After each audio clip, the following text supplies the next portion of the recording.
I wanted to take a closer look at this car with you guys. It's a Scalextric Range Rover, and I bought this off of Slot Car Illustrated from a guy.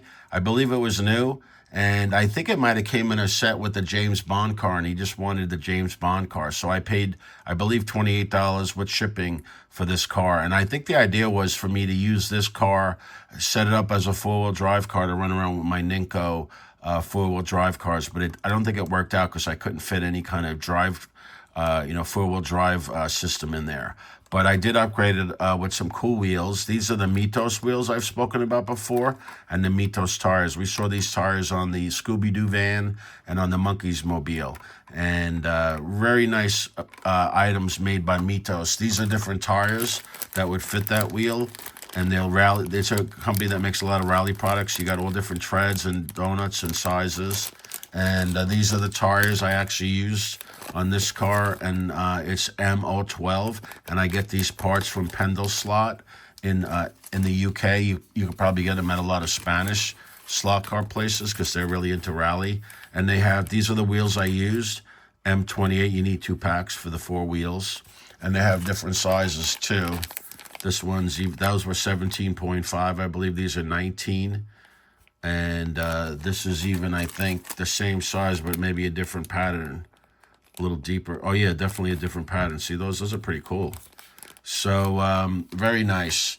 And this is even a third size. So they have the different M68. This was M79 and M29 and M28. So very cool products from them, and it worked out well. Let's get these out of the way. Okay, so let's take a look at the car. So, like I said, I definitely added these wheels. Let's take a look at what I took out of, well, let's open it up. Let's open it up. So we got some screws here. Got a little thing here for the screws. I have one of those rubber-like things that you could use when you work, but I feel like it's too dirty. Now, I bought this mat off of Amazon, mostly for photography, so I think I'm going to mess it up with paint or something or oil, and it's going to piss me off. So I really shouldn't be, I should only use this for photography, but I could always buy another. They're not cheap. This is what's called a self-healing mat, and artists use it when they cut out, they used to use it when they used to cut out different things. All right, so we could take a look. So first off, let's take a look at this guide. This is looks like to be a different guide. This is a slotted deep wood track guide, and it has some different braid. I'm not sure. This feels like it's maybe slotted braid possibly. It's got a slotted motor. I upgraded the motor, and that's why it's a good pusher car. This is an old slotted motor. Now, does it say how many RPMs it is? I don't know if I wrote it. These old motors were like either 29 or 25. It's got no magnets. It's got, fabricated these lead pieces to go in where the magnets go. And it's got I love this, but Ninko's no longer in business, so I don't know where I'm going to get this, but this is Ninko lead wire with the clips, and you see me use that a lot, and that's really cool. Very good quality. So that's what I did. Okay, now this had to be, this was a problem, I remember now. This gear is not a traditional size gear. This is not a traditional spur gear. It's much bigger. So what I did was, let's take a look. Let me take this off. So these have set screws. It looks like the regular size. Oops. Oh, it's all the way down in there. Probably the bigger size. Yep.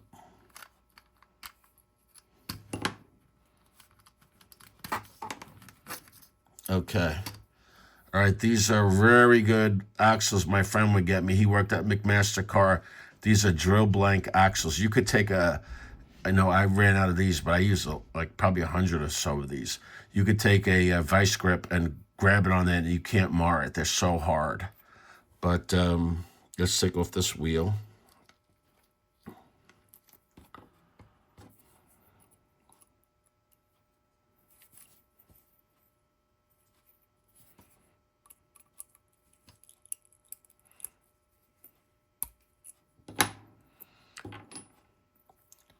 This is very interesting what I did here. I always forget what I did. This is a slotted, that's part from a slotted gear. All right. I was trying to get this off. So this is a very big spur gear, and it's not standard. And what I must have done is, sometimes these slotted gears would get stripped, the plastic, and I would have this part, and I embedded it into this gear. So this was just a press-on gear that went onto the knurled axle. But I somehow got that in there, and I got it straight enough to spin relatively well. It's not a race car. It doesn't have to be perfect, but that's pretty cool. So if we look, I think there was no way to fit a drivetrain in there to drive the front. That's why it never became a four-wheel drive car. What I did also change was the driver. There's a Cool Fly rally driver in there, which I love. These are hard to get too. I used a lot of these, so it was on its way to becoming a rally car. But what was really good was when I took the driver out and used this, it had a regular passenger, a passenger, not a race car driver. And I need those for my cars. So I always love getting the regular passenger driver figures for I have supercars I'll be showing you guys. And, whenever I could get a regular driver, I would definitely, a regular passenger driver, I would definitely use that. So before we're done here, let's just take a look at the takeoff parts. So this was something I always do when I work on a car and upgrade it. I always keep the old parts together. So let's take a look.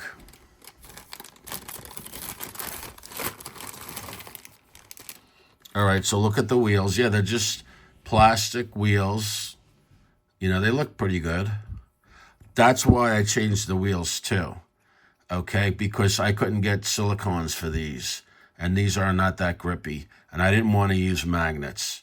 So I changed it up, and those tires hold up pretty good.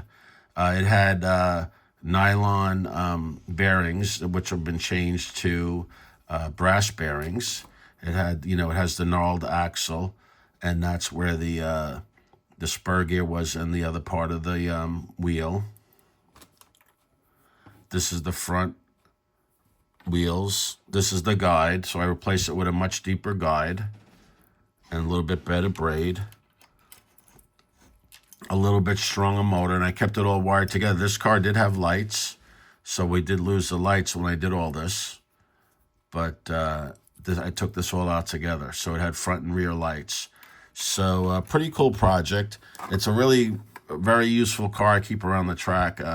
It's fun to drive around. It runs very well, and I think it's much better than it was when it came standard from Scalextric. I hope you enjoyed this video, and everyone have a great day.